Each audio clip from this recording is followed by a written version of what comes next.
don't know, but it's the name of a town, a place.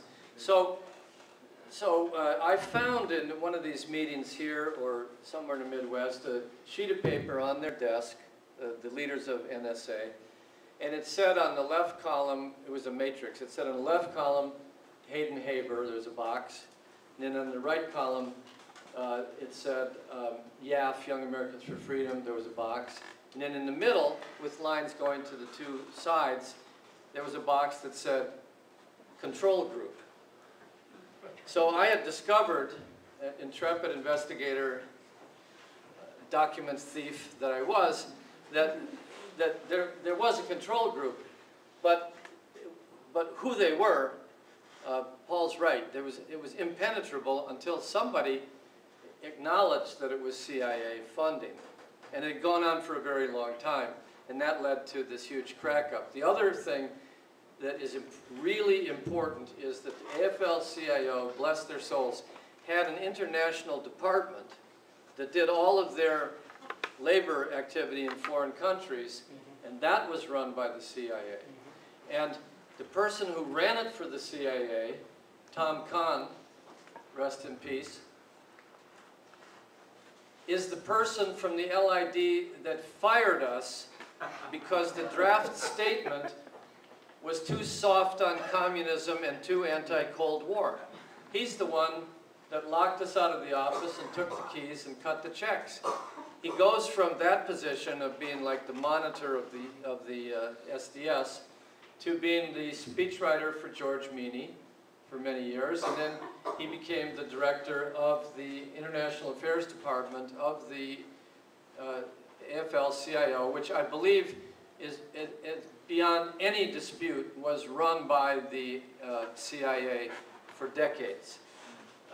This had a terrible, devastating effect because our concept was that we wanted to realign the Democratic Party with independent movements, purging the right-wing Tea Party of the time, the Dixiecrats, the Southern Whites, and a new, realigned, more liberal Democratic Party would emerge that we could use, manipulate, participate in to bring about a majority in the United States for progressive politics. That was the idea. It was a good idea. The problem with it was that when we wanted to change the Cold War to coexistence, we couldn't figure out why the AFL-CIO or UAW even wouldn't go along with us. We couldn't figure it out. Well, you could not realign the political parties if both of them were kept by the CIA, and the main interest of the CIA was to continue the Cold War. Go figure. We had no idea. Only experience opened our eyes, and I think that is one of our contributions to this generation is we have opened doors that were closed to us, and the information is more tangible. But these things do repeat and repeat and repeat. Let me just expand on two things Okay, that you said. let's get more questions. Let me just very quickly. The NSA embraced the civil rights movement. Yes. That in turn drove out all of the southern schools. Yes. Which in turn is what then allowed the NSA to take a very firm policy against Vietnam. And the other thing I want to mention is that in every one of these conventions, former NSA leaders would show up at the conventions. But after the Ramparts article appeared, in the next convention was the 1967 convention at College Park, Maryland, only one former NSA officer showed up, and that was Allard Lowenstein, who was there to do the Dump Johnson movement. And everybody kept saying, but who's going to be the candidate? And he just kept saying, Dump Johnson, don't worry, there will be a candidate. And no one will ever know if Allard was a CIA agent or whether he simply agreed with them because they could protect him. He was closeted. He was afraid of McCarthyism. Having a protector in secret places was very important for his agenda, which included many good things. So he knew them, but we'll never know if he was an agent. Some on the left think, you know, he ran the New Left for the CIA. That is not true. And he came to a terrible end, and we'll never know exactly what happened to him, but one of the people that was traumatized by the Mississippi Project started to think that he was hearing voices in his head, and his mentor, Allard, had placed some device in his teeth, and he tracked him down in his New York law office where he had been a member of Congress, and he walked in and shared a couple of stories and then shot and killed Al, and that was it. And then he got locked up, and I'm in touch with him. He became berserk as a result of his experiences in Mississippi and feeling that he'd been let down by this authority figure, Allard Lowenstein, and there was only one release from his suffering, and that was to kill. And it just all ended, and the trail is really cold. It's very hard to know all that happened in those days. I was just going to say, one thing that is clear is AFIL, which is American Institute for Free Labor Development. I believe that's generally recognized now. That was a CIA. Yes. Oh no, that's there's a very good new history of the history of labor. What is it, Paul? Would be my book, but that's a few years. No, you had it nailed. But no, there's a new one that's by a person far more conservative than you, and it just goes through the CIA connection to the labor movement, including making sure that the CIA's friends in South Vietnam, in the unions in South Vietnam, would let all the American ships with the planes and the troops in without striking or interrupting the effort to carry on the war. Yes, in the back, and then here, and then there. Right. 1, 2, 3. Some current social movements have taken on the intentional strategy of being leaderless, in part to neglect some of the skewering that leaders often get, the dissection by press and all that. I'm wondering how, if you could respond to those strategies. Also, were there ideas of leaderless presentation and all that embedded in the Port Huron document?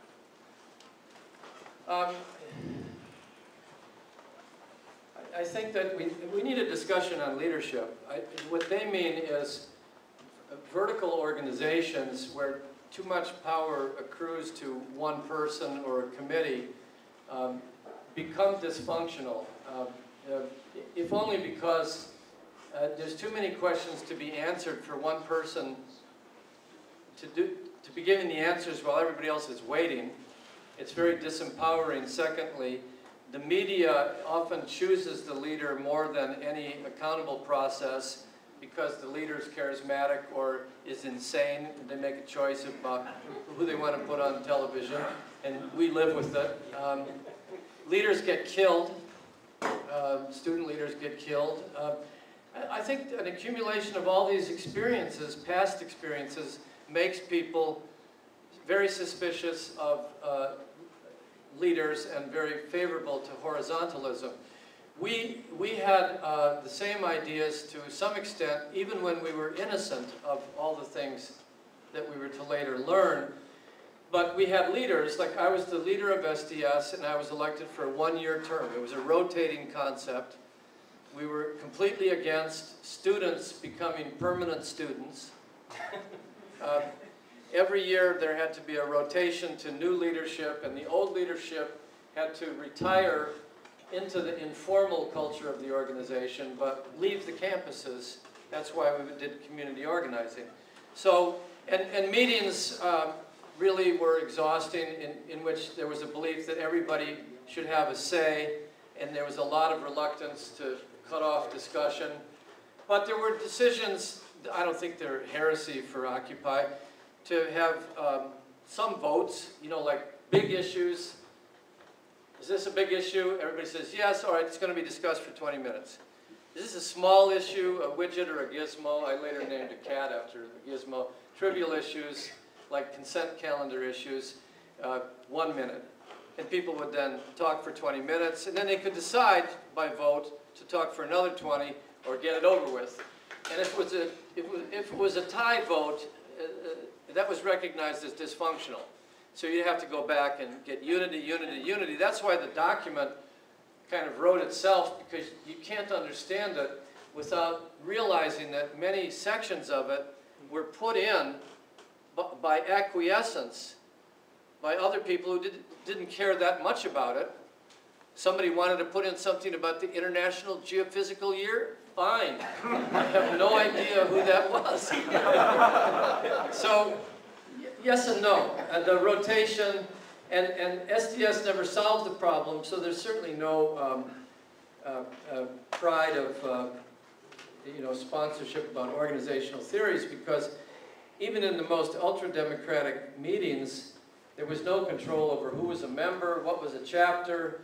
You couldn't spend 3 days trying to credential chapters that had been formed at night 3 days before. 3,000 people would come to a national meeting demanding a right to speak and to vote. People just paralyzed themselves, and before they could move through that, I was gone or on the sidelines, before they could move through that, the sectarian groups took over, because it was much easier to go to the big group of lost people and recruit for your faction, and then pile up your numbers and demand a vote on your point of view, which had been decided upon before the meeting. And our organism was defenseless. We did not have immunological organizational capacity. We just went down, burned out, quit, joined cults, climbed redwood trees, joined feminist consciousness raising groups, just left, because it seemed like an insoluble problem, and my thinking has not advanced very much beyond that. That's why I think of mass movements as this tide that comes when you least expect it and goes just when you're trying to capture it, because I don't know anybody that thinks they can capture, occupy, and use it. It's like capturing mercury. It just doesn't. Organism I understand much better than organization. Yeah. I'd like to ask you about some difficult subjects. One in particular. You're reading from prepared notes. Well, what I'd like you to ask or answer for me is, what do you believe were some of the worst forms of internal resistance that you encountered, particularly those that brought leadership to consternation that, of course, weren't the CIA or someone like that? What, internal resistance to what? Yes, internal resistance to moving forward on decisions or planning the rallies or whichever you're working. Well, I'm not sure that you can just butt in as I respond, because I'm not sure. I think you have a clearer idea than being expressed in the question, but That's very possible. there were differences to be managed. Some people wanted to oppose the draft in the war in Vietnam. Some people wanted to organize around inner-city oppression, poverty, and very soon came environmentalists, then came women's consciousness-raising groups, National Organization for Women in 1965. So out of the original call and what was in the air came a flowering of different groups that had much in common, but had things on their mind that would take and should deserve to take all their time. And they couldn't be handled in one organization, even though people would like to be in a large tent, a large organization, large umbrella. It became kind of necessary to form the National Organization for Women, and then bargain and work out your coalition relationship with other groups. So that was one internal resistance. Nobody could agree on a single unifying issue beyond Johnson or Vietnam, perhaps, but even those were not unifying enough. And those were legitimate problems for which the answer seemed to be, well, let's form a multitude of organizations, see each other later, find mechanisms of communication, coordination. We didn't have email. Is that what you mean by an example of internal problems that weren't? Sure. Yeah. Yeah. Let me also expand on